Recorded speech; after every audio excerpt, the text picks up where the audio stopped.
En quelques minutes à peine, je voudrais dire quelques mots du prix des trois physiciens.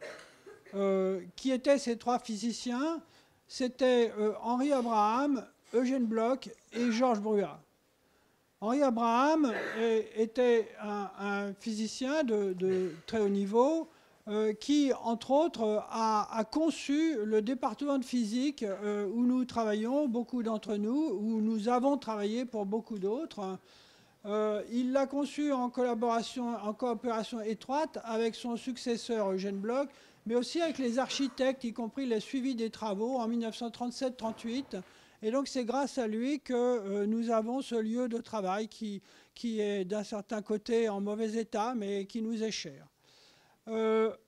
Simplement, il a pris sa retraite en 1938, je crois, et là, lui a succédé son collègue et ami Eugène Bloch, qui faisait comme lui de la recherche à la fois en électromagnétisme et en optique, à une époque où c'était la naissance quand même de la physique quantique. Et donc, c'était l'un comme l'autre des physiciens de très haut niveau qui ont marqué leur génération. L'un et l'autre ont eu considérés comme juifs par les nazis et par le gouvernement de Vichy des problèmes évidemment atroces, en particulier au moment des lois anti-juives en décembre 1940. Ils ont été interdits de travailler dans la fonction publique. Ils se sont réfugiés comme ils ont pu dans la zone sud, mais l'armée nazie a envahi la zone sud. Et donc, malheureusement, Henri Abraham a été arrêté, puis déporté à Auschwitz en 1943. Même sort tragique pour, j'ai dit Henri Abraham tout à l'heure, j'espère que je ne me suis pas trompé, Eugène Bloch, à peine moins d'un an plus tard, en janvier 1944, a subi le même sort, c'est-à-dire qu'il a été exécuté à Auschwitz. Alors, quand ils ont été chassés par les lois anti-juives, en fait, c'est le sous-directeur de l'École normale supérieure, Georges Bruyas, qui a cumulé avec les fonctions de directeur du département de physique. Mais Georges Bruyas, lui, a refusé de livrer à la Gestapo d'abord deux résistants qui s'appelaient Prillier, lui et sa femme, puis un étudiant de l'école normale supérieure littéraire. Et donc ça s'est terminé de manière absolument épouvantable, et vous pouvez lire ça dans certains documents, en particulier le livre de Stéphane Israël sur l'école normale supérieure dans la tourmente. C'était aussi décrit dans cette petite brochure qui décrit aussi leur œuvre scientifique et la manière dont tout ça s'est passé. Toujours est-il qu'en août 1944, quelques semaines à peine avant la libération de Paris, Georges Bruyas a été donc arrêté par la Gestapo, déporté à Buchenwald dans un premier temps, puis à Sachsenhausen, et il est mort au bout de 4 mois d'épuisement et de maladie.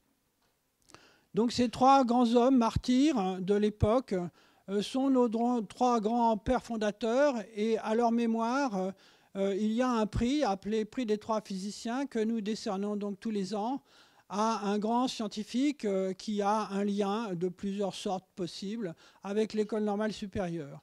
Donc cette année, notre lauréat, c'est Michel Brune, ici présent. Je crois que Serge Haroche va nous faire le plaisir de nous parler de son œuvre scientifique, et après je lui remettrai le prix. Et enfin, Michel, on t'écoutera pendant une vraie conférence d'environ 3/4 d'heure plus questions. Voilà. Donc Serge, si tu veux bien.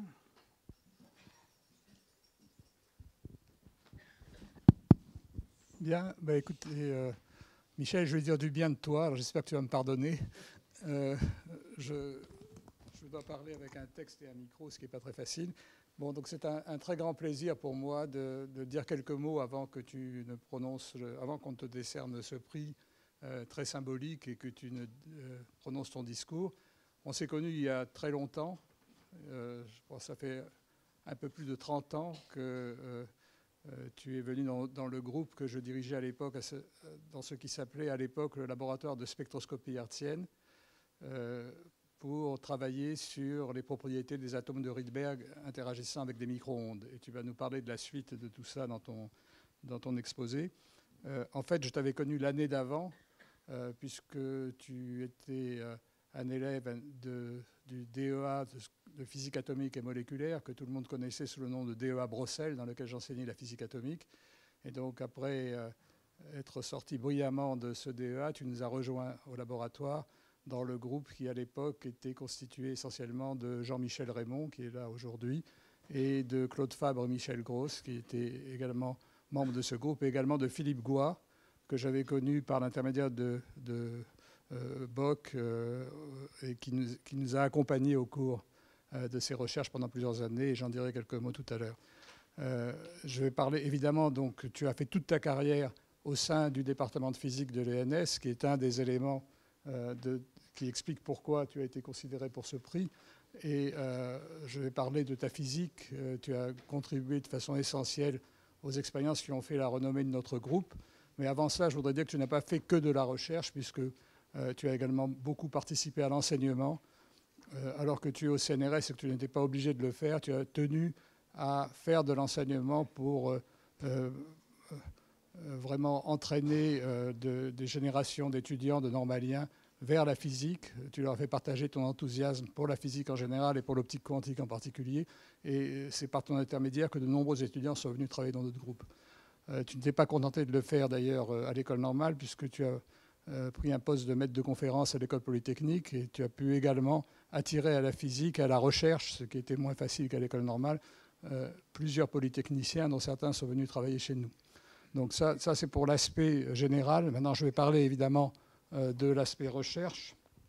Tu as toujours été motivé par la curiosité scientifique pure, cherchant, par tes talents d'expérimentateur, à faire des expériences difficiles, des expériences qui, pour beaucoup, semblaient impossibles à faire, manipuler des systèmes quantiques simples. En fait, il y a une phrase célèbre de Schrödinger disant que ce type d'expérience, ce serait à jamais impossible. Donc je pense qu'une de tes motivations, ça a été de répondre à ce défi. Et en montagnard que tu es, ce défi, c'est un peu le même défi qu'un alpiniste peut avoir face à une face qui n'a jamais été franchie. Donc c'est un aspect un peu symbolique de ton activité. En fait, ce que tu as cherché à faire, ce n'était pas aussi gratuit que l'alpinisme. Tes connaissances théoriques, en particulier tes connaissances sur la physique quantique, t'ont mené à chercher à faire des expériences qui sont des expériences de démonstration simple d'effets physiques fondamentaux en physique quantique. Et ces expériences dont tu parleras ont démontré qu'il était possible de faire des choses, d'utiliser la logique quantique peut-être un jour pour exploiter donc ces propriétés bizarres que sont les superpositions d'états et l'intrication pour faire des choses qui pourront un jour être utiles. Donc ça, je ne vais pas rentrer dans les détails de tout cela. Je voudrais dire évidemment que tout ça n'a pas été un travail que tu as fait seul. Tu as mené ces recherches au sein d'une équipe qui a pu rester unie pendant des décennies, poursuivant avec constance un projet de longue haleine visant à manipuler et contrôler de façon précise des photons isolés dans une cavité supraconductrice. Je ne décrirai pas ces expériences, mais ce que je voudrais dire, c'est que ta contribution au succès de cette expérience a été essentielle. Sans tes talents d'expérimentateur, nous n'aurons pas réussi. Et souvent, ton intuition physique t'a conduit à imaginer des dispositifs qui ont aidé à la réalisation d'expériences auxquelles tu as été certainement le premier à penser. Vous savez que ces recherches ont conduit à la consécration à Stockholm il y a 5 ans. Je voudrais en dire quelques mots. La règle du genre qui conduit à attribuer en général ce prix au leader senior du groupe de recherche m'a distingué seul, mais j'ai déjà eu l'occasion de le dire, je le répète aujourd'hui, que ce prix, en fait, il est partagé par toute l'équipe et en particulier par Michel et Jean-Michel, Michel Beaune et Jean-Michel Raymond. En fait, on est un peu victime de la règle de 3 du prix Nobel et du fait que, à partir du moment où on veut le donner à 2 équipes travaillant sur des sujets voisins, il est très difficile de reconnaître tout le monde. La recherche scientifique, je voudrais dire à ce sujet d'ailleurs, quelque chose qui me tient beaucoup à cœur, la recherche scientifique est de plus en plus dominée par l'esprit de compétition et l'individualisme. Les contrats de recherche sont accordés de façon quasi exclusive à ce qu'on appelle le PI, un investigateur principal seul, et on considère que c'est lui qui est responsable. Il est très rare que l'on, et je pense que ça n'existe pas même, qu'on attribue un projet de recherche important à un groupe de chercheurs seniors à un niveau équivalent, travaillant de façon non compétitive ensemble. Et je pense que c'est dommage dans certains cas. C'est dommage. Notre recherche n'aurait pas été possible si on n'avait pas pu travailler comme on l'a fait. Je pense que c'est également le cas de la recherche qui a été couronnée la même année, celle de Dave Wineland à Boulder, qui travaillait au NIST et qui s'est entouré d'une équipe de collègues travaillant à égalité avec lui dans un esprit de camaraderie et de non-compétitivité. Je pense que c'est quelque chose d'extrêmement important qui devrait pouvoir être accepté, être inclus dans la façon dont fonctionne la recherche. Bon, je voudrais dire un mot enfin sur la symbolique de ce prix qui a été évoqué par Sébastien. Il honore donc 3 physiciens qui ont dirigé le département avant-guerre, Eugène Bloch, Henri Abraham et Georges Bruat. Ce sont eux qui ont insufflé à ce département cet esprit de liberté scientifique, d'honnêteté scientifique, et qui en a fait le succès. Et ces valeurs, elles ne s'appliquent pas simplement à la science, elles font partie des principes de la civilisation universelle, et c'est la défense de ces valeurs dont ils étaient des porteurs symboliques et qui a conduit à leur déportation puis à leur assassinat par les nazis. Après la guerre, d'autres scientifiques, dont certains avaient été attirés au département par le rayonnement des 3 physiciens, je pense en particulier à Alfred Kastler, ont repris le flambeau et ont développé ce département de physique en maintenant cet esprit de liberté, cet esprit d'honnêteté, de curiosité scientifique, accompagné, je dois le dire, d'une certaine austérité également, qui contraste avec l'hypermédiatisation que l'on connaît par ailleurs et qui se développe de plus en plus actuellement. Et donc ce sont ces valeurs que Michel Brune a toujours portées et défendues. Sa recherche est désintéressée, motivée par le besoin de comprendre et de créer des connaissances nouvelles. Et à ce sujet, je voudrais faire une petite digression. Philippe Gouat, qui a collaboré avec nous pendant de nombreuses années et qui ne peut pas être ici aujourd'hui et qui a un grand talent littéraire, nous a envoyé un petit texte qui contient une belle métaphore s'appliquant à Michel. Donc je te demande de me pardonner, je vais la lire. Donc je cite Philippe Gouat. « D'une certaine façon, la recherche expérimentale en physique tient du roman policier. Il y a eu crime, violation des lois. Le policier doit découvrir le coupable. C'est le commissaire Maigret, Agatha Christie. Mais il y a aussi le lieutenant Colombo. Le crime est commis sous nos yeux, le coupable connu d'emblée. En l'occurrence, il s'agit de la physique quantique qui est là sous nos yeux, cachée dans les atomes et dans les photons. Arrive le petit inspecteur bien modeste dans sa 403 Peugeot qui voit d'emblée ce qui s'est passé et construit son enquête avec toute son habileté pour confondre l'arrogant, apporter les preuves. Dans la mécanique quantique, il me semble qu'il y a, comme chez l'auteur de Crime parfait de Colombo, un ensemble d'une grande solidité, d'une logique légèrement extra-humaine. Alors ça, c'est une question que pose Philippe Bois. Le plaisir de la recherche et le sang-froid devant le monstre ressenti par Michel ne ressemble-t-il pas à ceux qu'éprouve l'inspecteur Colombo dans son travail? Alors, la série Colombo date de l'époque, je pense, où tu faisais ta thèse dans notre groupe il y a 30 ans. Je pense qu'il n'y a peut-être pas beaucoup de gens ici qui se souviennent de l'inspecteur Colombo. Je n'ai jamais vu Michel dans la gabardine douteuse qu'il portait dans les différents épisodes de la série, et je pense qu'il n'a jamais conduit de vieille 403. C'est d'ailleurs remarquable que c'est une série américaine qui se passe à Los Angeles, et la voiture de Colombo était une 403 Peugeot, effectivement. Mais il y a en effet de l'inspecteur Colombo en toi, dans le mélange de modestie, de sérieux, d'humour et de calme que tu manifestes dans ton travail et dans ta vie. Donc tu as toujours été d'une rigueur scientifique absolue, ne publiant qu'après avoir compris dans tous ces détails les effets que tu observes. Je me souviens avec Jean-Michel de longues séances de discussion à l'occasion de la rédaction d'articles pendant lesquels tu te fais l'avocat du diable et tu nous parles de phases classiques mal contrôlées ou de phases quantiques mal définies, ce qui est encore pire. Et Jean-Michel et moi, on avait pris l'habitude d'appeler ça les phasites de Michel. Et ça nous a conduit à effectivement essayer de préciser les choses, de modifier nos papiers et d'en améliorer certainement la qualité. Tu n'as jamais cherché, comme cela se fait parfois aujourd'hui, à survendre tes résultats pour obtenir plus de crédit ou de reconnaissance. On ne t'entendra jamais dire que tes chers atomes de Rydberg vont être les qubits de l'ordinateur quantique de demain, par exemple. Donc, je pense que c'est au-delà de tes réalisations scientifiques. Je veux croire que ce sont aussi ces valeurs de rigueur et d'honnêteté que le prix des 3 physiciens vient récompenser aujourd'hui. Voici, j'ai terminé.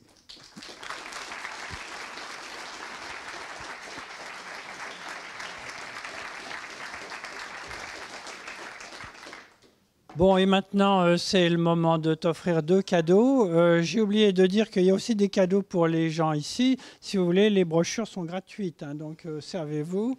Ensuite, il y a une enveloppe de la Fondation de France qui contient un chèque. Ce chèque provient du fait que c'est Madame Bloch qui avait fondé ce prix et qu'ensuite il a été soutenu par un don d'un mécène anonyme. Donc je ne sais pas qui c'est, mais il y a quelqu'un qui nous voulait du bien, à toi en particulier, et qui fait que tu as droit à un petit chèque que je vais t'offrir. Et puis j'ai fait encadrer un certificat qui dit que le prix 2017 est attribué à Michel Brune pour ses travaux sur l'électrodynamique quantique en cavité, en particulier pour la réalisation d'expériences de comptage non destructif de photons et la préparation d'états non classiques du champ électromagnétique. Avec toutes mes félicitations, cher Michel.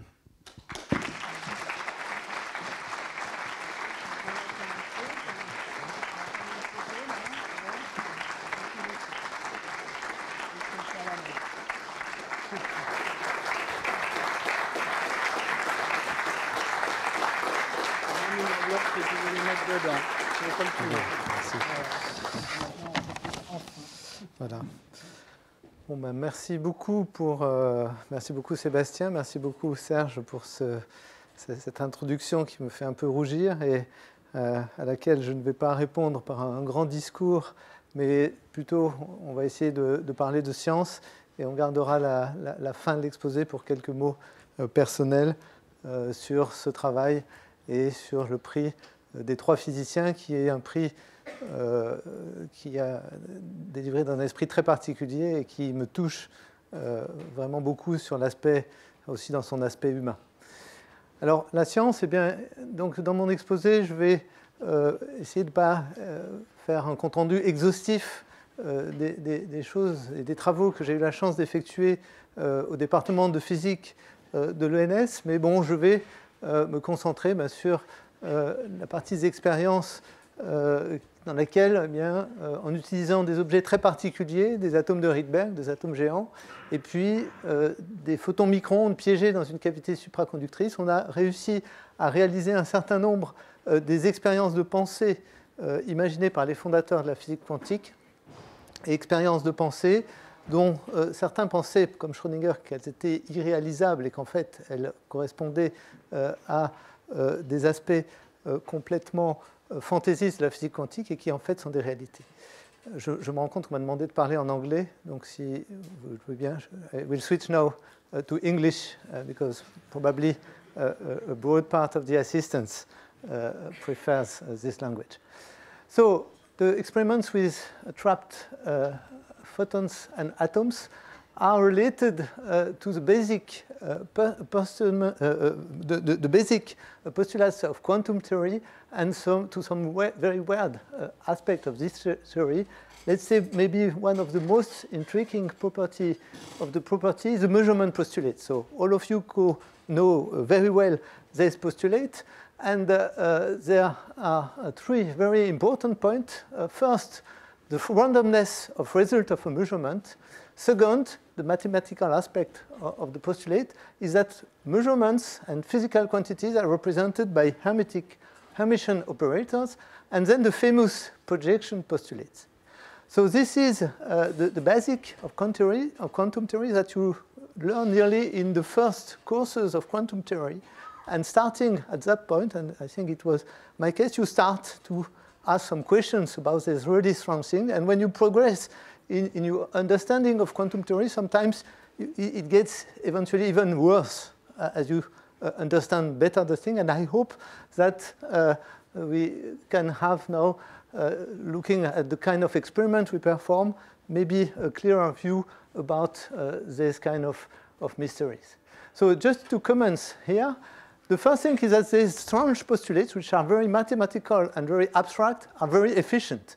You can apply them and predict the result of experiment without knowing the detail of what is a measurement apparatus. And I think that's the strength of these formulations of the postulates. They are efficient without going into the details of a very complicated stuff, which is a measurement apparatus. But it's also kind of frustrating that it does not tell you anything about the way to build a measurement apparatus. When you say that a physical quantity is represented by Hermitian operator, okay, it's not very intuitive and very physical. And you need to think about that really to make the connection, and that's what I would try to do in this talk. The second point is that there are kind of shocking consequences of this postulate, so I will not make an exhaustive list, but one very shocking point is the discontinuity introduced by the projection postulates. It seems that at some point something happened which is not described by unitary evolution as predicted by Schrödinger equation, but which corresponds to application of this postulate, which seems to be added at the top of the Schrödinger equation, and which leads as a consequence to, for example, discontinuous events which are called quantum jumps. So I will call a lot about quantum jumps in my talk. And then once you go into these questions of the quantum jump, the second natural question arises. When you see a quantum jump, you may ask the question, when does the real projection occur? Does it occur when you look at the measurement apparatus? Does it occur well before? At which point this is indeed the problem of the Schrödinger cat and the problem of transition between quantum object and classical object, and our experiments are also shedding some light about this problem. So before going to the experiment, I would like to make a kind of historical introduction related to the origin of the projection postulate. And the question here, how do the physicists at the early days of quantum physics get the idea of such a strange postulate raising so many questions concerning its interpretation? And historically, the projection postulate arises from observations, because in physics, ideas always originate from observations. And observations was the observation of the trajectories of alpha particles emitted here by a radium source when they cross a bubble chamber. So by looking at these trajectories, the physicists thought that the projection postulate was needed. And as very often in quantum physics, where you introduce concept, you are dealing with well-known guys like Einstein and Born in this case. So maybe the best way to understand the way the thing appears is just to read the words of Born himself, which stated that Mr. Einstein has considered the following problem. A radioactive sample emits alpha particles in all directions. These are made visible by the method of the Wilson cloud chamber. Indeed, Wilson invented the bubble chamber, and the first picture of alpha particle were taken by Wilson in 1911. Now, if one associates a spherical wave with each emission process, how can one understand that the track of each alpha particle appears as a very nearly straight line? That was the problem, and the answer was to introduce this famous projection postulate. As soon as such ionization is shown by the appearance of cloud droplets, in order to describe what happens afterwards, so after the first droplet shows up, one must reduce the wave packet in the immediate vicinity of the drops. One thus obtains a wave packet in the form of a ray, which corresponds to the corpuscular character of the phenomenon. And here, the projection postulate is introduced in order to connect the wave particle of matter, which predicts that a point source should radiate a spherical wave, to the particle character of matter, which is consistent with the observation of single trajectories for a single particle. So all this is very well explained in these recent papers that you can find on arXiv.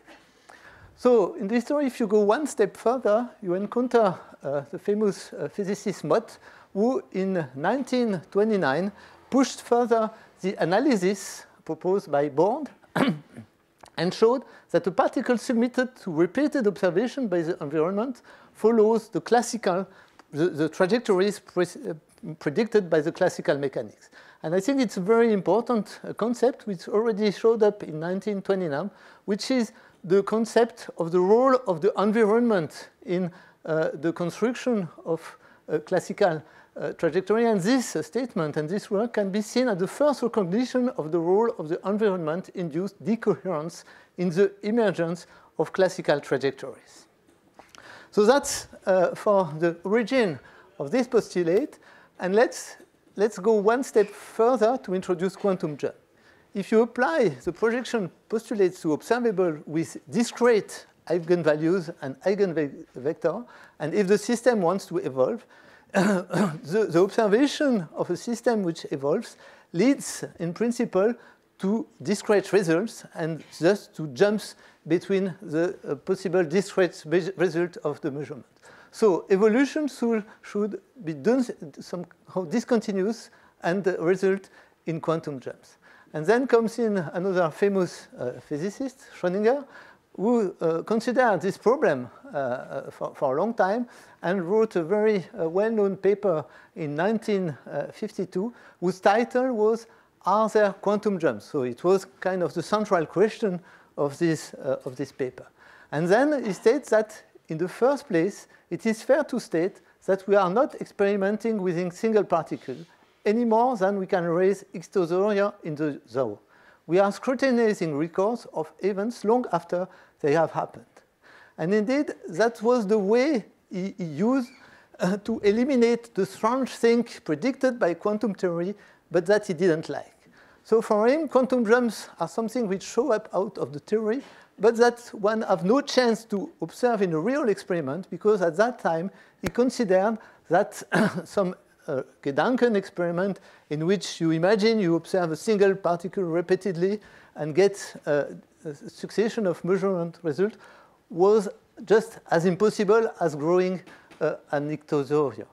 So indeed, from this argument, he deduced that real-time observation of jumps is something impossible, and he put the quantum jump together with the Schrödinger cat in a zoo of impossible quantum prediction and quantum events related to the fact that it is impossible to make experiment with single quantum particles. So indeed, as you know, he was wrong, but it took some time after 1952 to demonstrate that quantum jumps rarely exist. And the first demonstration was performed in 1986, so more than 30 years later, once people become able to trap a single quantum particle like single ion. So in this experiment, a single barium ion is trapped in an electromagnetic trap.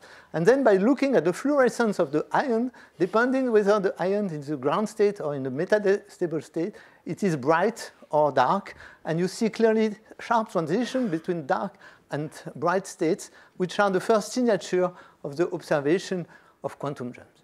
Indeed, the same year, it's amazing to see that two other experiments lead to the same results just a few months later. So the second one performed by Dave Wineland in Boulder, and the third one performed in Hamburg in the group of Toszek together with Rainer Blatt. So you see that you find around this problem of quantum jump big names, and it's amazing to see that until the actual observation of the quantum jump, just even a few months before, physicists were still arguing very strongly, part of them believing that this can be observed, and another part of them really fighting to find argument against the possibility to observe such quantum jump. So it's not just academic question, and here it was clear that the experiment was important element in this. So I would like also to quote here another important work about quantum jumps, which is related to beautiful experiment performed with a single trapped electron. So this experiment were performed by Gerhard Gabrielsé in Harvard, and he was able to design a very, very well-controlled trap for single electrons, which indeed leads to the best determination of the gyromagnetic factor of the electron. So it's a high resolution metrology experiment, but which also as a byproduct allowed one to observe the quantum jumps between the cyclotron, the different cyclotron orbit of the trapped electron in the magnetic field of the trap. And here you see that the electron from the ground state jumps to more excited states as as they increase the temperature of the setup. So quantum jumps definitely exist and were observed in different experiments. And in all these experiments, people were dealing with quantum jump of material particles, ions, atoms, or electrons, by observing using the electromagnetic field, the light scattered by the ion in case of ion. And here the motion, the cyclotron motion, was detected by looking at some current induced in the electrodes around the electron. What is my goal now is to just reverse the role of light and matter and to deal with quantum jump of light observed using matter, a very special matter, matter made of Rydberg atoms. So what about light? Light is well known to be made of photons since very long time, since the early days of quantum physics. And indeed, photons are easily detected one by one since a long time. So the quantum, the granular aspect of photons is clear for everybody. But what is also clear is that all these kind of measurement apparatus are destructive apparatus. This apparatus, either photomultiplier or avalanche photodiode, are based on the absorption of a photon energy to promote an electron out of matter or out of the state in matter, and then by some means to amplify this electronic signal to get a macroscopic electric signal. But the photon is destroyed and can be observed only once, which is very far from the ideal quantum measurement as stated, as described by the postulate I introduced in the first time. So is it possible to detect photons without destroying them? Indeed, we had this idea together with Serge and Jean-Michel something like 27 years ago when we proposed in this Physical Review later paper that using a setup I will describe now dealing with Rydberg atoms and microwave photon, it could be possible to prepare and to continuously monitor very small photon number in the cavity and to perform a measurement of the photon number in the cavity in a way which is very close to the quantum measurement postulate, ideal projection of eigenstate on energy without destroying the photon. And I should say that the work started at that time is really the fruit of a deep collaboration and long-term collaboration with Serge and Jean-Michel, and as stated by Serge already. So, and I should stress that it was a big chance for me to have this long-term collaboration, because I cannot imagine that we could perform such an experiment with a lot of intermediate steps and a lot of things to put together without having a strong group and a strong unity in the group. And without mentioning the friendship also with Serge and Jean-Michel, who played also a very important role in this work. So let's go back to the lab. So here is the experimental apparatus we built progressively together with Serge, Jean-Michel, and the student and postdoc involved in the experiment. So this was built in the Department of Physics in room S15. And I would also like to take the opportunity here to thank the people which were involved in the construction of this setup, especially Jack Olejnik, that was in charge of the design of the structure and with which we had a lot of interaction, and I thank him for his patience and his ability to finally design any kind of thing we asked to him. I would like also to mention to other people we were very important in the physics department,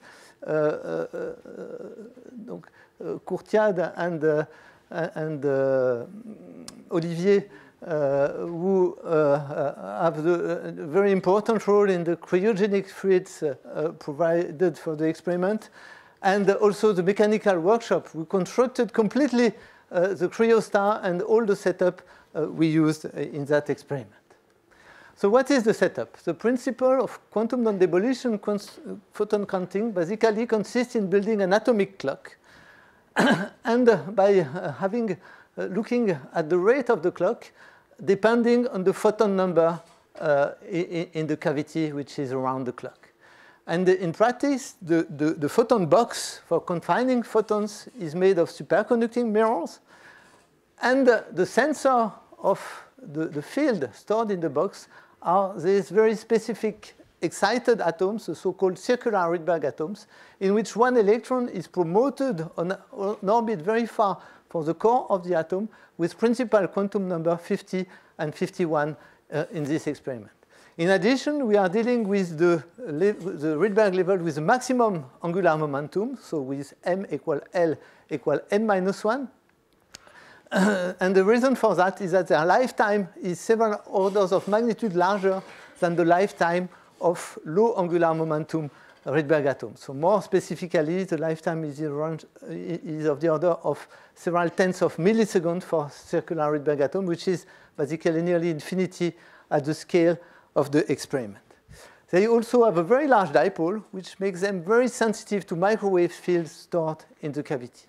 And the last important properties, they can be detected one by one by ionizing them. For each atom, we get one electron. And the ionization threshold is characteristic of the level. So when you look at ionization, you can say atom by atom, whether the atom is in the lower state or in the upper state of the transition considered in the experiment. So here we are dealing with microwave photons, frequency 51 gigahertz, corresponding to wavelengths of 6 millimeters. So then the story of the experiment was really driven by the evolution of the quality factor of the cavity. So on this slide, you see as a function of time, the lifetime of photons inside the cavity, ranging from a few tenths of microseconds for the first cavity, which was below the threshold corresponding to what we call the strong coupling regime. So the strong coupling regime corresponds to a quality factor long enough, a storage time of photon long enough so that once a photon is emitted by the atom in the cavity mode by spontaneous emission, it's not absorbed by the mirror, but it can be reabsorbed by the atom and re-emitted and reabsorbed several times. That's the so-called vacuum Rabi oscillation phenomena, and this corresponds to that line. So in the experiment we performed in 1996, we entered this strong coupling regime and we observed the vacuum Rabi oscillation of a single atom in an empty cavity. And basically nearly 10 years later, we made a huge progress in the fabrication of the mirror and reaching a storage time of photons of 200 milliseconds, so a bit less than 200 milliseconds, which is very close to timescales that you can even feel at our human scale. So how did we reach this result? Indeed, the cavity is made of superconducting mirrors, and very critical thing, the quality of the surface. So we had a lot of development to improve this quality. And finally, this cavity storage time we reached corresponds to a quality factor of 4.2 10 to the 10, which means that the finesse of the cavity is of the order of several billions. So I think that's the best quality cavity ever fabricated in any frequency range. If you unwrap the trajectory of the photons between the two mirrors, the lengths they travel before disappearing correspond to one round trip all around the Earth. So these cavities are used to trap the photons, and now we need a probe, a sensitive probe of the photon, which is made of Rydberg atoms. And the principle of non-destructive photon counting consists in using non-resonant interaction between the atom and the cavity field. Basically, the non-resonant character of interaction ensures that you cannot absorb or emit photon without violating energy conservation. So energy conservation ensures that the number of photons cannot change during the interaction process. And then from the dressed atom model introduced by Claude Cohen-Tanucci, you can easily compute the effect of non-resonant atom field coupling, which results in what we call light shift of the energy level. the position of level E and G, the upper and lower Rydberg level considered in the experiment, they repel each other in the cavity, and I shifted by an amount which is proportional to the field intensity, so which is proportional to the photon number. Second important result, the upper and lower steps just repel and are shifted in opposite way, which means that the frequency of the EG transition depends on the photon number. And then the idea is to construct an atomic clock which is accurate enough to determine the atomic frequency before the photon number have time to change. And that's a big challenge because usually when you want to make high precision metrology, you just take your time and you build your clock as well as you can, and then you average for a very, very long time. Here we cannot average. There is a finite time scale, which is the lifetime of the photon in the cavity. So indeed, how we managed to do this? We built the clock by the usual way. We first start the clock by preparing a superposition state of the atom in the upper and lower level by applying to it a pi/2 microwave pulse. This superposition then goes into the cavity, and then, in terms of effective spin, you observe a precession of the spin according to the frequency of the atomic transition. So I go to a rotating frame at the free atomic frequency. If we add the effect of the cavity field, you expect a phase shift of the spin associated to the atom. And if the coupling strength is strong enough, and if interaction time is properly adjusted, indeed, the sensitivity of Rydberg atom is such that we can reach a very high phase shift per photon. We can shift the phase of the superposition by pi when there is a single photon in the cavity, just by reducing the detuning with the cavity at a small enough value. Then you see that you get a perfect you expect a perfect correlation between photon number in cavity, either vacuum or one photon, and the atomic spin, plus or minus along the y-axis. As these two atomic states are orthogonal, from the correlation between the two states, if you can measure the atomic state, you can deduce the photon number. So how do we measure the atomic state in practice? We apply a second pi/2 pulse, which performs a second pi/2 rotation similar to the first one, such that the red row corresponding to one photon is mapped into the spin pointing up to the z direction, and the other photon number is mapped to the down state of the spin. The down state of the spin corresponds to level G, the up state corresponds to level E, and that's exactly what we can measure with our detector. So by measuring the atomic state after this interaction, we expect perfect atom field correlation from which we can deduce that if we detect the atom in E, there is one photon in the cavity, and if we detect the atom in G, there is vacuum in the cavity. So we built the experiment, and this is nothing else than the Ramsey setup of atomic clock. The experiment is an atomic beam experiment with the high Q cavity at the center where the photons are stored and probed by the beam of circular Rydberg atoms. The circular Rydberg atoms are prepared in the superposition state in this first cavity, which have a low Q, so the field is classical in this cavity. Then after interaction, the second low Q cavity is used to apply the second pi/2 pulse to the atom, which are detected by this atom counter. So the real setup looks like this. It was constructed by Sébastien Glaise during his PhD thesis, designed by Jack Olejnik, that I already mentioned. And you can see on this setup several elements. It's very packed, but here you have one big cavity. The mirrors are at the center here. The setup was designed to accommodate two cavities, and presently is operating with two cavities. And then you have other boxes here, which are low Q cavities for applying pi/2 pulses to the atoms. The atomic beam crosses the experiment like this, and once the atom went out of the setup, the detector ionized them outside this box, which is designed to protect the atom from blackbody radiation. So what about the result of the experiment? Here you see, as a function of time, the succession of atomic detection events monitored in a real realization of the experiment. So atoms are detected either in E or G. And you see that for the beginning of the experiment, a duration which is about a quarter of a second, a big majority of the atom in fine is labeled G. Indeed, the fact that a fraction of atom, a small fraction of atom is detected in E is not the signature of the presence of photons, because lifetime of photons should be much longer, but it's just imperfection of the Ramsey interferometer. The measurement is not perfect, and then the correlation with the atomic signal is not perfect. Then let's look at the evolution of the signal as a function of time. You see that clearly at 1 second something happened. Now the atoms are completely in majority in the upper state. What happened is a quantum jump. One photon showed up spontaneously in the setup.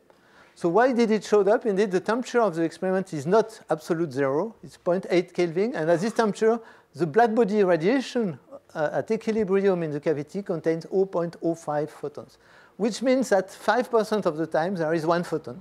This photon lives on average for the cavity lifetime, 100 milliseconds. Indeed, that lived for longer, about 4 average lifetime, because he was kind of lucky. Quantum mechanics makes only prediction and statistics, but sometimes some particular realization, particular photons have a longer lifetime than average. So it's the case of this one, which we named Mathusalem for this reason. So that's indeed the observation of our first observation of quantum jumps of a field stored in the cavity. And now I will switch to the detection of more photons.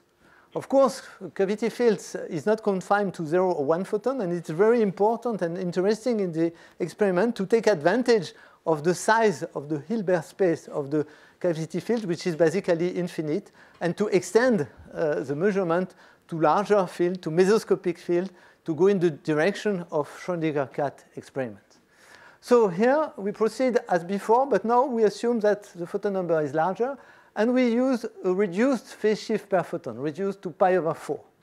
So what happened during interaction? So if the phase shift per photon is smaller, if you start with vacuum in the cavity, the rotation of the spin is smaller, and then you can eventually distinguish 8 different directions corresponding to 8 different photon numbers. So here you expect this correlation between the spin and the photon, and then you can measure you can try to measure the state along these various directions by adding one parameter to the detector. The detector has a phase, which is the phase of this pi/2 microwave pulse. And by varying the phase of the pi/2 pulse, indeed you vary the direction of measurement. You vary the axis along which you perform the pi/2 rotation, and it allows basically you to measure any component of the spin associated to this system along any direction on the equator of the Bloch sphere. Of course, you can measure in any direction, but in any case, the result of one measurement is only 1 bit of information. And of course, 1 bit is not enough to distinguish between 8 directions. In other words, the 8 states represented here are not orthogonal states, and then one atomic detection is kind of ambiguous with respect to the measurement of the field in the cavity. So what can we do better to get more information? And it's kind of obvious. We need to use more atoms to accumulate information before the photon number eventually decays. So now we consider that many atoms, let's say n atoms, have interacted with the same field, and we assume that there is no jump during the interaction with this atomic sample. Now the atomic state gets correlated with the n photons, but now you have n copy of the spin, which all points in the same direction. And you can see that if you measure it in a nice way, by measuring different observable for a different sub-ensemble of the spin, here I consider that I cut this ensemble in 2 parts. I divide it in 2 parts, and on one half I assume I measure sigma x, and on the other part I assume I measure sigma z. From the measurement, if n is large enough, I get a good enough approximation of the average value of x, of sigma x and sigma z, that I can plot on the equator on Bloch sphere. And you can see that if n is large enough, the statistical uncertainties of this measurement could eventually become small enough so that you get a good correlation between these 2 numbers and the photon number in the cavity. So that's what we did. And indeed, we plot this point here on the equator of the box sphere in the form of histogram for a large number of identical measurements performed with a large number of independent samples of about 110 atoms sent through the cavity. So the first sample leads to this point. This point is close to the position expected for 4 photons, and we can consider that it corresponds to a measurement of 4 photons in the cavity. And the reason for it, I am quite confident that this corresponds to 4 photons, is related to the fact that if we repeat the experiment a lot of time and make the histograms of all the results, something kind of beautiful shows up here, which is the distribution of atomic spin, which is discrete. And this discreteness of the position of the spin reveals the discreteness of photon number inside the cavity. And here, by looking at the position of the spin, you can tell whether there is 0, 1, 2, 3, 4 photons, 5, and even 6 in the cavity. And what I like very much in this signal is that you directly see with your eyes what you want to measure without applying complex quantum formalism. You don't need calculations or using even the projection postulate to see that there is a clear correlation between the spin of this 100-atom sample and the number of photons inside the cavity. Of course, we can go further in this analysis by looking at the evolution of the atomic state as a function of time when we start with some initially coherent field in the cavity containing 3.5 photons. So the first measurement of this field was this point, and represented over the shadow of the previous slide. And you see that it corresponds most probably to the presence of 4 photons in the cavity. And now we continue to send atoms, and we analyze the spin with a sliding window containing about 100 atoms as a function of time. And the evolution looks like this. All the measurements give a little bit different information. You have fluctuations in the measurement, but basically for this time period, it seems that the photon number remains equal to 4. Then suddenly you observe that, and the atomic spin jumps to n equals 3 photons in the cavity, and so on down to vacuum in the cavity. And so analyzing a sample of 100 atoms in sliding windows for a field evolving, so that's real-time analysis of a single realization of the experiment, it clearly reveals the photon number evolution under the effect of cavity losses. So indeed, we can, of course, make a more rigorous analysis of this experiment by applying the projection postulate atom by atom. So that we will do now. We start with some initial field in the cavity. We calculate the entangled atom field state. We project the atomic state, and we are considering the resulting cavity state. And this slide represents the evolution of the function as a function of time of the photon number distribution along this axis, a field containing between 0 and 7 photons, as a function of number of detected atoms, which is proportional to time. The initial photon number distribution here is chosen to be flat. So we do not assume a priori knowledge about the field, except that it is bounded by 7. And then what occurs is that the application of projection postulates describes the way you acquire acquisition about the system. And it clearly appears that all measurement allows to acquire very efficiently information about the photon number. And you see that after detecting about 60 atoms in this realization, we unambiguously can say that the photon number inside the cavity is 5. And indeed, 5 photons in the cavity is the only result which is compatible with the sequence of measurement result of the atomic state, which is represented in the upper line here. So here, this signal is kind of observation of the progressive projection of the field state over one number state, here 5 photons in the cavity. And here I should stress that the photon number evolution is only related to information acquisition. It's not energy exchange. It's just acquisition of information about a system which is very little known at the beginning of the process. Of course, we can restart and resume the experiment another time by repreparing the field and sending another sample of atom. And then we can reconstruct the actual photon number distribution, which was assumed to be flat. Of course, it was not flat. it was a coherent state injected in the cavity using a classical source. So this slide represents the histogram of photon number you converge in each realization, and you see that it fits very well with the Poisson law.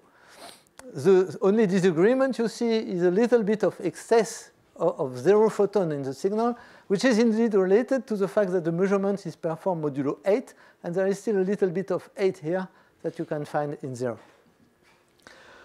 So indeed, this way of monitoring the field, this way of analyzing the signal here by applying the projection postulate can be applied for a much longer time scale. And that's what we did when we observed the jumps of the atomic spin before. So we can analyze this same trajectory by applying the projection postulate atom by atom. And clearly, you see a signal which corresponds to the average photon number as a function of time, which exhibits expected feature of quantum measurement.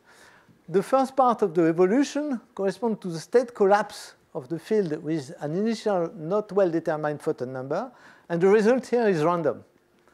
Then here you have several independent quantum non-demolition measurements which give the same result, that's repeatability of quantum measurement, and then you observe a series of quantum jumps. So if you look a little bit into the details, into the quantum jumps, then some other questions arise. For example, if you look at the jump, of course, the actual jump in the experiment is not instantaneous. It takes some time, and you could ask the questions to know when the real jump exactly occurs. You can ask you the question if there is a hidden result before it is read out by the atom, or more generally, you can look at the beginning of the evolution, which is the first projection, and you can ask the question, when does the projection happen?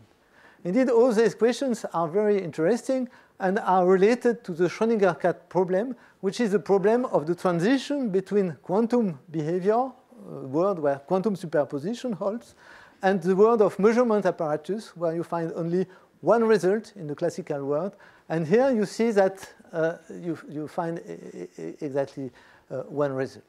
So we looked at this problem in the experiment, not looking at measurement of photon number using atom, but by using the experiment, the same experiment, just by reverting the role of the atom and of the field. Up to now, we used the atom to measure the field state.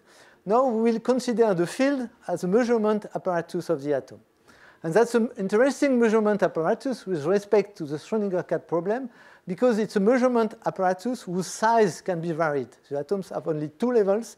The fields have infinitely many levels of harmonic oscillator. So more precisely, we will deal with coherent field superposition state introduced by, in the cavity, which correspond to this particular superposition of number state, which is characterized by the complex number alpha, and usually we represent a coherent state by its complex amplitude in the plane.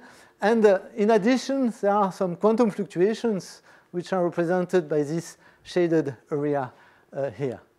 So indeed, an important parameter is the average number of photons. The photon number distribution is a Poisson distribution, and the average photon number distribution is the modulus square of the field amplitude. So this can be seen as a dimensionless complex amplitude of the electric field in the cavity. So let's assume that such a field is prepared in the cavity and that we send the atom as before in the clock condition, so pi over 2 pulse, then non-resonant interaction. And the result of the experiment is the interaction the following. The field phase is shifted by the atom, the interaction with the atom, in a way which is correlated to the internal atomic state. More precisely, atom in level E produces a positive phase shift, whereas the atom in level J produces just the opposite phase shift. And indeed, the amount of phase shift is exactly the same as the phase shift per photon introduced before. Indeed, you can see this effect as the result of the index of refraction of a single atom crossing the cavity. And this index of refraction depends on the level, so that the phase shift accumulated by the field during interaction depends on the atomic state.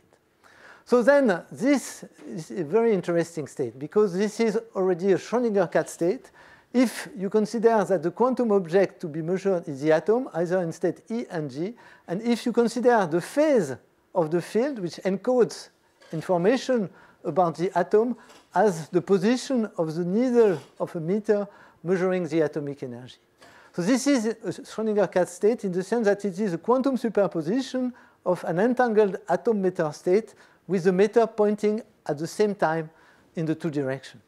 So this is an interesting state for studying the Schrödinger-Katz problem and the decoherence problem. So to go further, we convert this state into a pure field state just by measuring the atom. So the pi/2 pulse mixes level E and G, and projects the field in a superposition of two states. Let's say alpha and minus alpha is the phase shift per photon is the maximum we can achieve, which corresponds to pi phase shift per photon. So here you prepare a field which have at the same time two opposite phases. And classically, you cannot imagine such a field. So if you superpose classically two fields with opposite phases, you just have zero, you have vacuum. This is not vacuum, but it's two opposite phases at the same time. So indeed, we perform a complete characterization of the quantum state of the field in the cavity by measuring its Wigner function, which is equivalent to the density operator of the field in the cavity.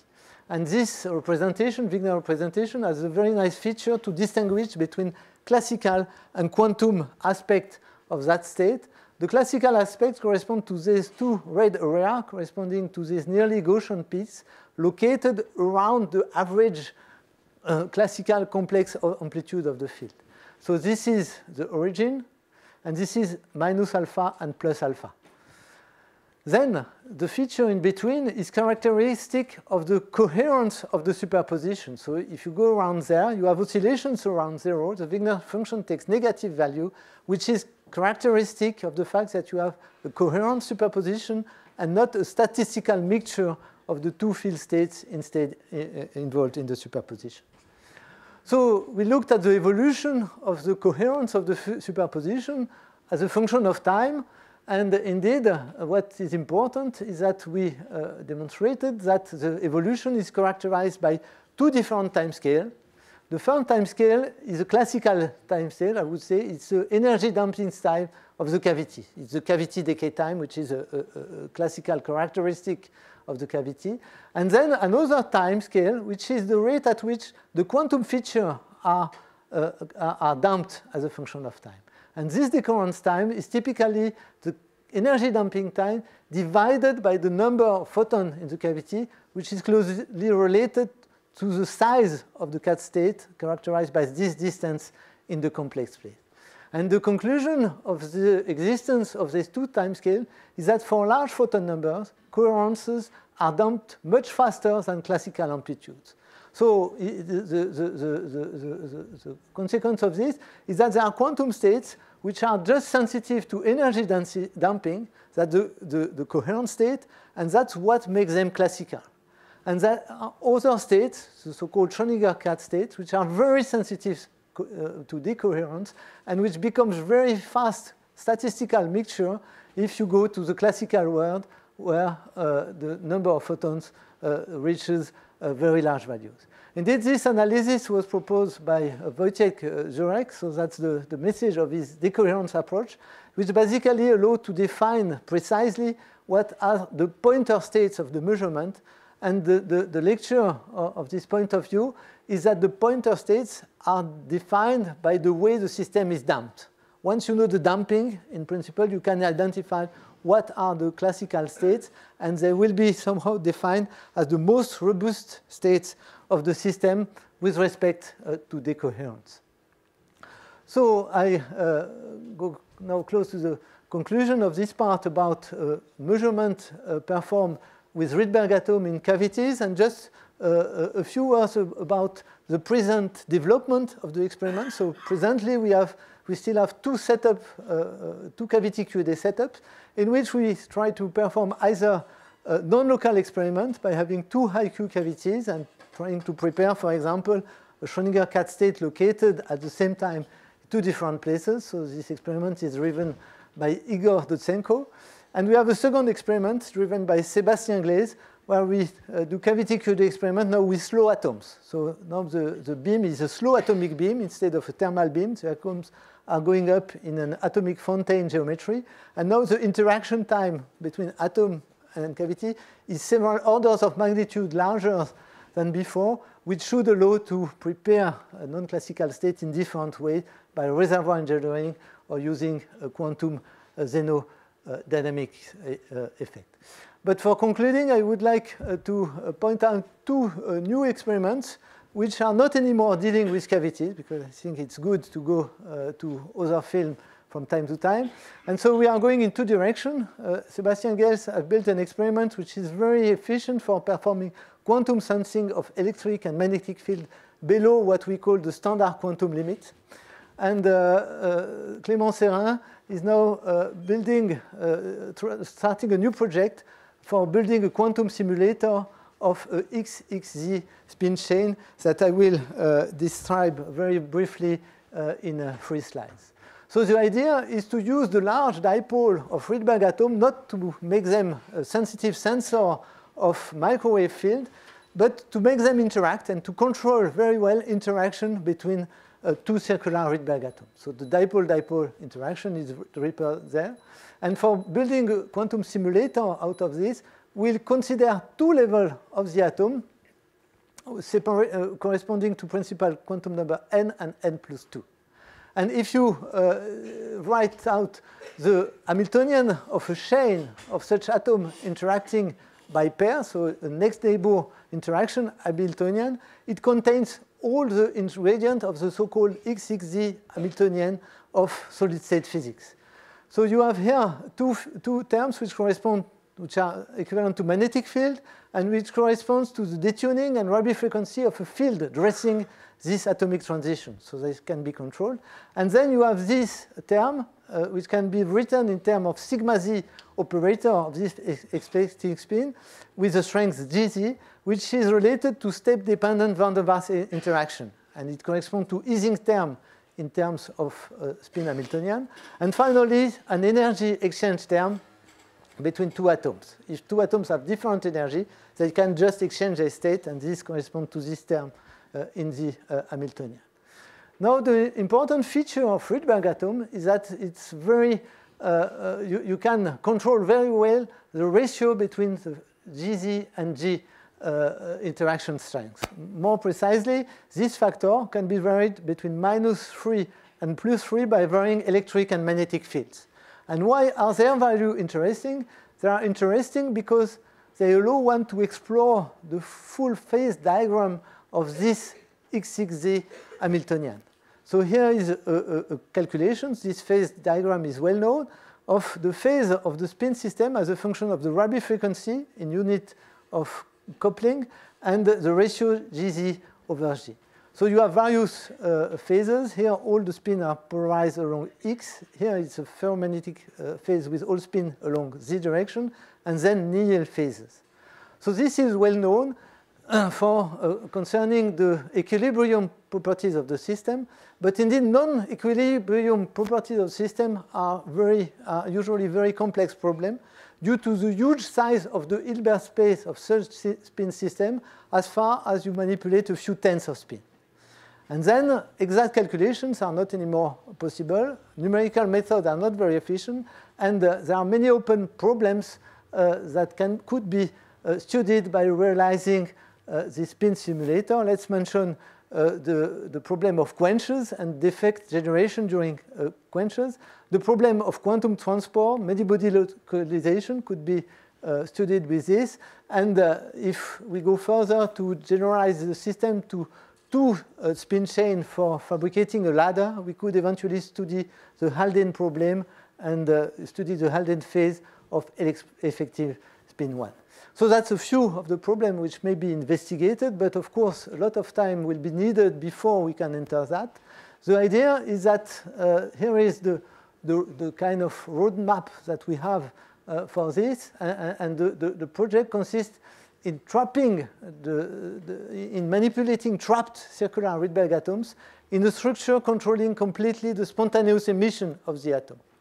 So here the two plates are supposed to completely suppress emission of the atom so that the lifetime becomes of the order of 1 minute in place of a few tenths of milliseconds for free space atom. And then, if lifetime is so long, we could imagine that we trap the Rydberg atom in the laser field by using ponderomotive trap. And using some trick, we think that we can trap exactly n atoms, 14, 39, or 41, by using laser manipulation. We could also have individual detection of the atom, and the time scales are that we expect to be able to simulate the XXZ Hamiltonian over something like 10 to the 4 to 10 to the 5 unit time of the problem, which is the exchange time between two atoms. And I think that this time scale is kind of unprecedented in terms of the existing quantum simulators. So let me now conclude with the list of people which were involved in that work. Indeed, as you saw, it was a long-term project involving a lot of people. So hopefully I did not forget anybody. So here is now the picture of people in the present, or a recent picture of the group, which is now located in the laboratoire of Collège de France. And maybe now I will go to a few more personal remarks on my relations with Serge, Jean-Michel, and the other members of the group. So I should say that it was a very great pleasure for me to work with them for all these years. And this pleasure is represented maybe by this picture where Serge and Jean-Michel are just close to the student and the place where the computer that you don't see is doing the data acquisitions. And all these hours spent in the room looking at the result, adjusting the parameters, and discussing with the students were very important and very beautiful part of the work I performed with Serge and Jean-Michel. And so here is another picture of we together. And maybe I would just not make a long discourse, but just one snapshot about Serge and Jean-Michel, telling my experience I had when I entered the lab, the group, when I was a young student. And maybe one thing I was the most impressed is the way we operate when we had results and we start writing a paper about the results. And that was really a great moment. At that time, we just entered Serge's office together with Jean-Michel and the student. And then it was very strong for me, students, my first results. The first time I was writing a paper. And we start just discussing and going in many directions without knowing the way we write the paper. And out of all this direction, at some point, the good idea emerged to present the thing. And the thing which was very impressive for me is that then we choose a title. And we spend hours discussing, okay, what should be the title? And once we get it, it was extremely nice because then we said, okay, now we become serious. And then Serge went at the computer, and then we were writing the paper not at the straight line, but the line and the direction was set, and it was really impressive to see how the thing was constructed step by step, very rigorously, and in a way reflecting the passion of Serge and Jean-Michel for physics and for precise physics, and for extracting out of physics what is the really important point and presenting it in a very nice way. So that's a very good souvenir. And I should say that the art Serge have to make the right point emerge and put it forward was something very impressive for me. And I would say also that all the work we did was really pushed by the strength of Jean-Michel, which is incomparable in having a clear goal and going to it, saying things just as they should be said, and it's tremendously efficient, I think, and the efficiency of the work in the group is strongly related to this strength of Jean-Michel. So last slide, just to tell you that there is another team in my life, and so I have a lot to thank this team, which is a lot for me, so my wife, my 4 children. So this picture is kind of old now. It's more difficult to be together at the same time, but I think it's also a very important part of my life, and I would like to mention it and to thank my wife and my children for the environment they provide and for all the nice experience I had with them, which are very different from physics experiments. In physics, if you are not happy with the experiment, you do it again. With children, it goes another way around. So thank you for your attention, for your talk. And a last sentence, it was very long, but I should mention Eugène Bloch, Henri Abraham, and Georges Bruat as a conclusion.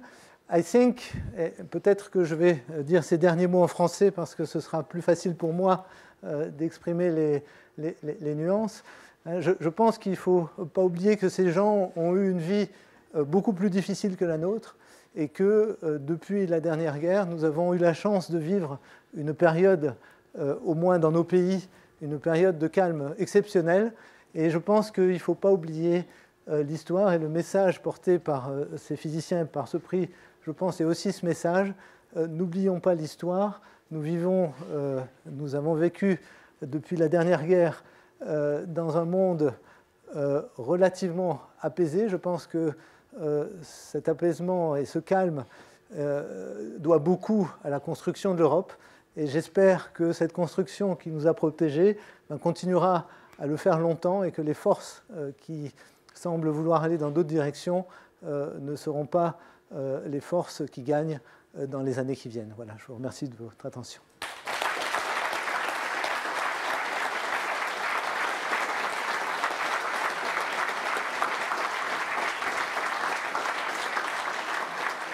Je crois qu'on a quelques minutes quand même au moins pour un peu de discussion. Je voudrais juste dire à Jean-Michel que je crois qu'on a eu raison de te donner ce prix. Franchement. Alors, y a-t-il des questions? Oui.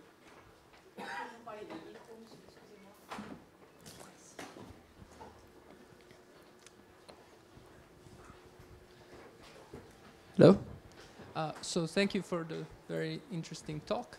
I wanted to ask about your suggestion for emulating the spin chains. Yes. So I have several questions there. So some of the very interesting things there is that there is a theorem. I don't know if you've heard of it, the Lieb-Schultz-Matisse theorem, which is only dependent on the symmetry of the system. So you can put whatever interactions you want, and it guarantees that the system is either not gapped or that the ground state is degenerate. And that should be true for any half-integer spin chain. So I was wondering how difficult it is to control interactions and how difficult would it be to go to higher spins. And in fact, there is a version of this theorem, even if you consider XYZ chain, there's a version of this theorem which guarantees so. And there are similar versions which are way less explored in higher dimensions, but I suppose that this is long in the future. So I just wanted to know how much do you expect that you will be able to push this, because actually in higher dimensions there's problems simulating this on the computer. There's a so-called sign problem, so this could be a fantastic thing to So here what can be controlled is the range of ratio between GZ over Z, of course, we are limited to spin 1/2 if we are just dealing with a pair of circular Rydberg levels. Of course, there are many levels in the atoms, but I'm not so sure that it's easy to control them to go to higher dimension using this. Eventually, you can go to higher dimension by putting together 2 spin chains which couple 2 by 2 and build G equal 1. That's the direction to go to for the Haldane physics. So probably it cannot go to very, very large number of spin, but this can go to 2-dimensional system. So spin 1/2 in 2 dimensions is a kind of problem we can address. So this is incredibly interesting because frustrated lattices are virtually unknown because yes. So that's the idea of all this quantum simulation project. Some more questions somewhere? Yes.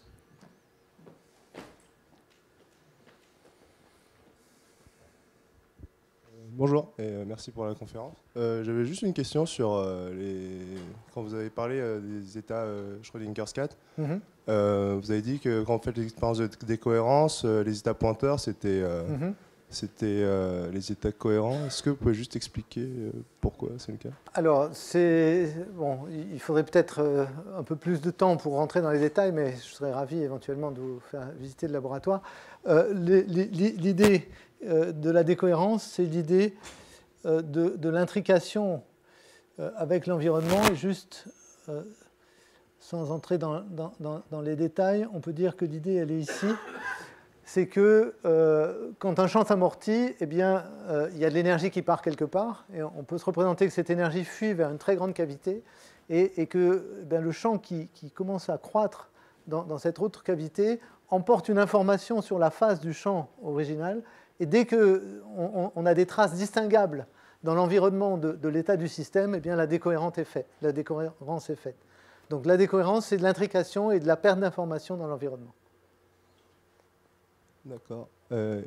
Pardon, vous pouvez juste répéter comment vous avez décrit l'environnement? C'est quoi l'environnement ici, je dis que la perte d'énergie, j'imagine, donc c'est une expérience de pensée que je fais, plutôt que d'avoir un démiroir imparfait, je fais un petit trou et je crée une fuite entre le champ de la cavité et une très très grande cavité qui à la limite est l'espace libre si elle est assez grande. Mais le point, c'est que ce qui part dans l'espace libre emporte de l'information qui permet de distinguer entre les deux pattes du chat de Schrödinger. Merci. D'autres questions, quelqu'un? Oui. Oui, on parle beaucoup d'ordinateurs quantiques. Oui, je n'en ai pas parlé. Oui, je crois que tu as eu raison.